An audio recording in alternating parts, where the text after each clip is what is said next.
Hello, everyone. First of all, I'd like to say thank you so much for inviting me to be here. It's a privilege. I have to ask you to please remember, I'm not a public speaker. I'm not a medical professional, but I'll do the best I can. I think it's important for me to be able to share my story. I'm a 9-year cancer survivor. 9 years. It's a long time.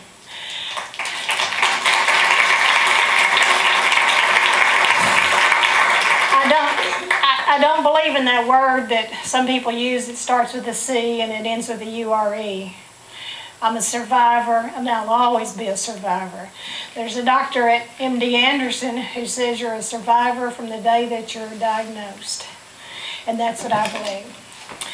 My story, I was living in Dallas in 1999. In April of that year, I came down with a really bad cold. I didn't have any symptoms except a cold. But a lot of people in my office had been sick, and there was a lot of things going around. So I went to the doctor to see if maybe I had an upper respiratory infection and I needed to have antibiotics. Well, they did a chest x-ray and found that I had tumors in both of my lungs. So it took a little while to be diagnosed, but in June of 1999, I was diagnosed with a non-small cell lung cancer. Originally, they said, well, you'll have surgery. And then at the last minute, they said, no, you can't have surgery because you have tumors in both your lungs.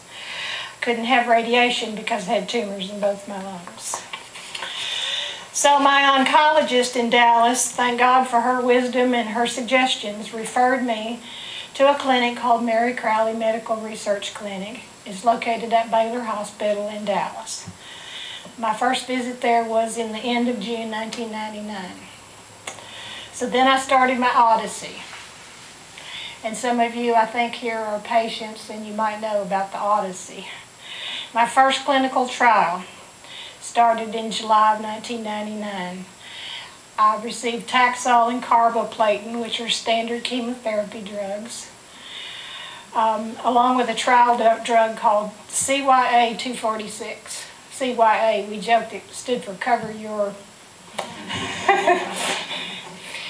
I had 6 sessions of chemo, standard chemo. I'm sure Dr. Roth could talk about for hours.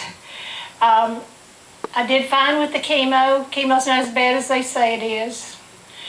I lost my hair, but hair's hair. Got fat. Ooh, I really got fat. My husband fed me while I was doing chemo. And as I'm sure a lot of you know, family support is really important in this journey. Well, at the end of this trial, this first trial, my CAT scan showed a small amount of improvement, but not very much. And soon enough, my tumor started to grow again, so I started a new clinical trial, number 2. I only lasted on this trial for just a few weeks. This one was a pill to take. I could tell you the number that they gave to it, 1033, but I don't know exactly what the pill consisted of. But it made me deathly ill. I'd take the pill and 5 minutes later I'd start throwing up and be throwing up for the rest of the day. So I only lasted a little while on that trial because it made me so sick. So now here comes the big payoff. September 2000 I started my 3rd and final clinical trial. It was entitled, bear with me, Phase 1/2 Study of GM-CSF Gene-Modified Autologous Tumor Vaccine in early and advanced stage non-small cell lung cancer, and that is sure a mouthful. What it was a vaccine. I had surgery to remove some of the tumor cells. Then they made a vaccine specifically for me. The gene that they put into my cells was called granulocyte macrophage colony stimulating factor. That's what the GM-CSF stands for. So it was inserted into my cells, and then I received 6 injections of my own personally manufactured vaccine over the course of several months. There were absolutely no side effects. It was a shot. That's all there was to it. There were no side effects. I'm not a scientist. I can't discuss the ramifications of gene therapy with you. I'll leave that to the experts. However, I'm going to tell you that because of the gene therapy, I'm standing here talking to you tonight. In September of 2001, almost a year later, I had another little small tumor in the upper lobe of my right lung. I had surgery. They removed that lobe, and I have been cancer-free since then. Last month in March, I had my annual checkup. I had the CAT scan, PET scan thing that he showed us, and it was completely clear. I'm cancer-free.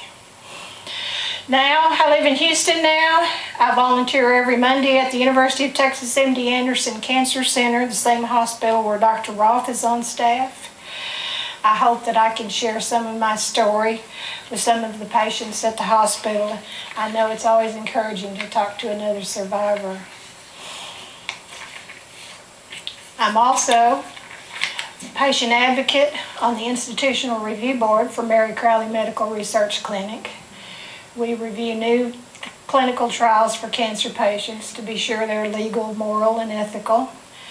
And my job is to read these trials as the patient to be sure there's not too much medicalese in them that the ordinary man can't understand what it means. And I've been on this board now for 3 years. Many times I've been asked to say what I want to say to people I meet who have cancer.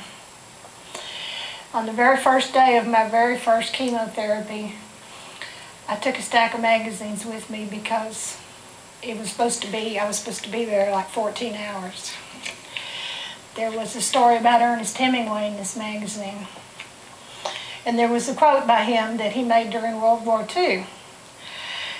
I still have this quote taped to my wall at home. I still look at it, and what he said was, "You won't always win, but what is important is to put up a good fight. Never quit, never give up." Thank you. If anyone has questions for me, please let me know.